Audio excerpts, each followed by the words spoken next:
Bien-aimés dans le Seigneur, Shalom. Je suis très heureux d'être au-devant de vous pour que nous puissions partager la parole de Dieu. Vous savez, c'est poussé par l'Esprit de Dieu que les hommes ont parlé de la part du Seigneur. Alors, en ce moment glorieux, le Seigneur nous a donné la grâce, nous a fait connaître son nom, pour que nous puissions encore partager avec vous sa parole. Parce que la Bible dit les bontés de l'Éternel ne sont pas épuisées, qu'elles se renouvellent chaque matin. Alors, si Dieu a renouvelé sa bonté, c'est pour que nous puissions glorifier son nom, c'est pour que nous puissions parler de sa part. Parce que vous devez savoir, la Bible dit aussi, enseignez-les qu'ils soient enseignés de Dieu. Aujourd'hui, beaucoup de gens périssent tout simplement parce qu'ils sont ignorants de la parole de Dieu. Pourquoi? Le prophète Osée a dit, à travers la voix de l'Éternel, il dit, mon peuple est détruit faute de connaissance. Alors lorsque quelqu'un n'a pas la connaissance, donc il est totalement ruiné. Nous devons aimer la connaissance parce que c'est la parole qui nous révèle. C'est la parole qui nous donne la révélation. Un peuple sans révélation est un peuple sans foi. Voilà pourquoi, en ce jour glorieux, précieux, nous allons partager ensemble un passage biblique. Nous allons partager un sujet biblique qui va être bénéfique pour l'Église comme du Christ, pour le peuple de Dieu. Alors, Dieu nous a convaincus que nous puissions partager avec vous ce passage, plutôt ce thème, ce sujet si simple mais très capital pour l'Église, pour le peuple de Dieu. En fait, le sujet que nous allons partager s'intitule « Vaincre la puissance de la malédiction ».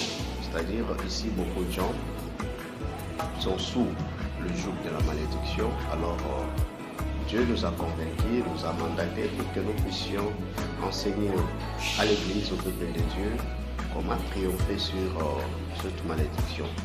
Nous sommes en train d'introduire et puis nous allons continuer progressivement avec cet enseignement de la malédiction.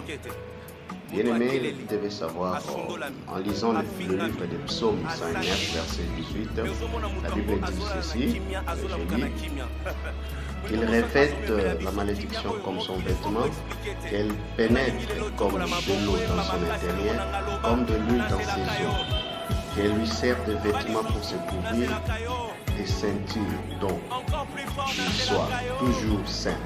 Donc, c'est-à-dire, ici, vous voyez, les passages des psaumes nous montrent que quelqu'un est en train de souhaiter que la malédiction soit sur quelqu'un d'autre. Et il dit que la malédiction pénètre son intérieur, que la malédiction pénètre ses os, que la malédiction lui sert de vêtement, de couverture. C'est-à-dire, une personne qui est sous la malédiction, tout ce que cette personne va toucher ne peut jamais produire. Tout ce que cette personne va faire ne donnera jamais de bons résultats, des résultats escomptés. Pourquoi? Parce que la malédiction pénètre son intérieur, son âme, le sang, son souffle, tout ce qu'il a est déjà maudit et ne peut produire absolument rien. Alors, en lisant ce passage, vous voyez qu'on dit qu'il porte la malédiction comme un vêtement, comme une couverture. Il y a des personnes qui sont sous la couverture de la malédiction. Alors, gloire soit rendue au Seigneur. Dieu nous a mandatés pour amener les gens à quitter cette malédiction, à quitter sous la couverture de la malédiction. Parce que la Bible dit, vous connaîtrez la vérité et la vérité vous rendra libre. Donc ici, nous ne sommes pas venus glorifier pour démontrer aux gens que la malédiction a plus de l'importance, où la malédiction est puissante dans la vie des gens. Mais nous sommes venus révéler aux gens que certains, au peuple de Dieu, que certaines personnes sont sous le joug de la malédiction et ce n'est pas tard, ce n'est pas non plus impossible qu'ils soient délivrés parce que les fils, si les fils vous approchent, vous serez réellement libre. C'est-à-dire, si vous avez la révélation de la parole de Jésus-Christ, vous serez totalement affranchis. Parce que Jésus-Christ est venu pour nous délivrer. Il est la lumière du monde.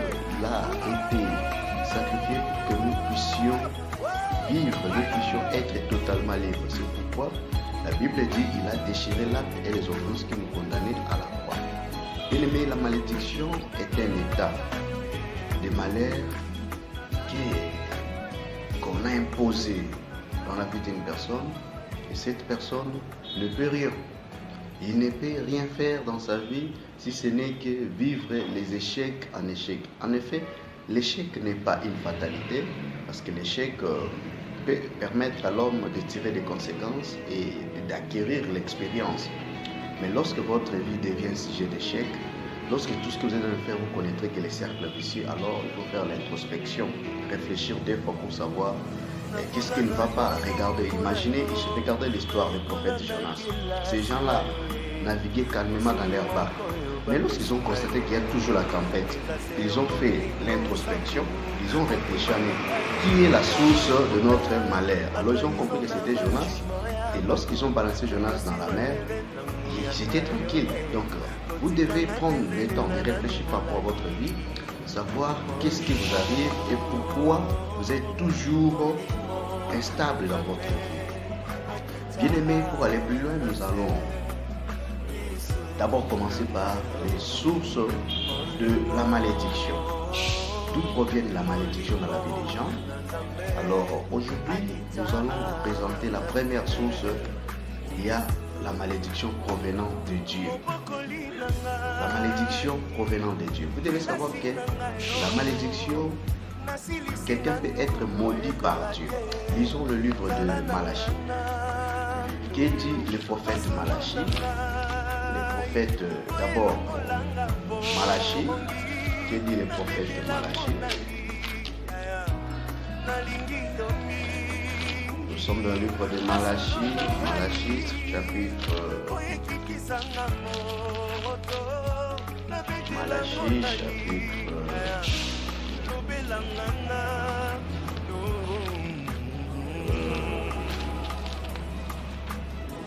chapitre 3,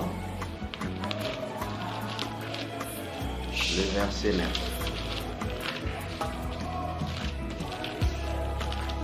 Malachie 3, 9. Je lis. Vous êtes frappés par la malédiction et vous me trompez, la nation tout entière. Vous voyez, ici c'est Dieu qui parle. Dieu dit, vous êtes frappés par la malédiction parce que vous m'avez trompé. Donc quelqu'un peut être maudit par l'éternel Dieu. Lisons Zacharie. Que dit Zacharie chapitre 5 verset 3? Nous sommes dans le livre de Zacharie 5, 3. Que dit Zacharie 5 verset 3?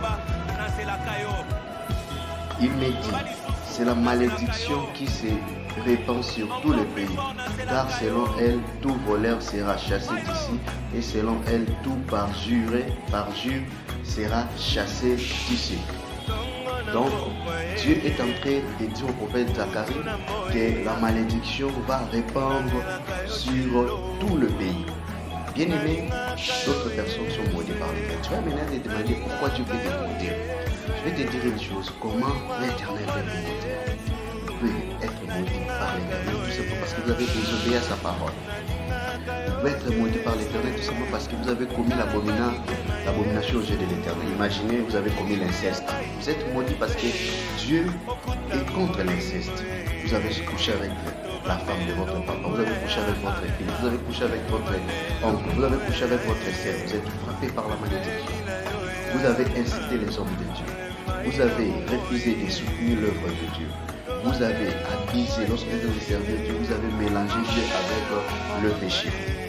Vous avez mis à faire des choses abominables. Vous avez menti au nom de l'Éternel. Bien-aimés, croyez-moi, vous êtes frappés par la malédiction. Voilà pourquoi il est grand temps que vous commenciez à réfléchir là où vous étiez tombé, ce que vous avez fait dans votre vie contre les hommes de Dieu, contre les orphelins, contre les enfants de Dieu, contre le pauvre. Vous avez opprimé les pauvres, vous avez opprimé les orphelins, vous êtes frappés par la malédiction. Vous avez fait du mal à l'œuvre de Dieu, à la parole de Dieu. Bien-aimés, vous êtes frappés par la malédiction. Voilà, c'est la première épisode de notre enseignement sur la malédiction. Demain, nous allons continuer pour vous montrer d'autres sources de provenance de la malédiction. Que Dieu vous bénisse et que la paix du Seigneur soit avec vous. Merci beaucoup. Que Dieu vous bénisse. Amen.